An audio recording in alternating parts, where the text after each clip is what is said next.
অনেকে বলেন যে শাকিব খান ইন্ডাস্ট্রির সর্বশেষ সুপারস্টার। এটি নিয়ে আপনার আসলে একজন বাংলাদেশের চিত্রনায়ক আমিন খানকে বলা হয় শাকিব খান বাংলাদেশের সর্বশেষ সুপারস্টার। এটা কি সত্যি কথা? আর এই বিষয়ে আপনার মন্তব্য কি? মূল্যায়ন আমি এই ধরনের কোনো মন্তব্যে উত্তর দিতে ইন্টারেস্টেড না।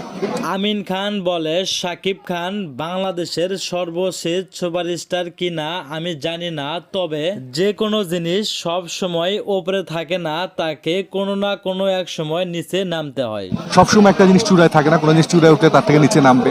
আবার ঠিক তেমনি শাকিব খান সব সময় উপরে থাকবে না, তাকেও একদিন নিচে নেমে আসতে হবে।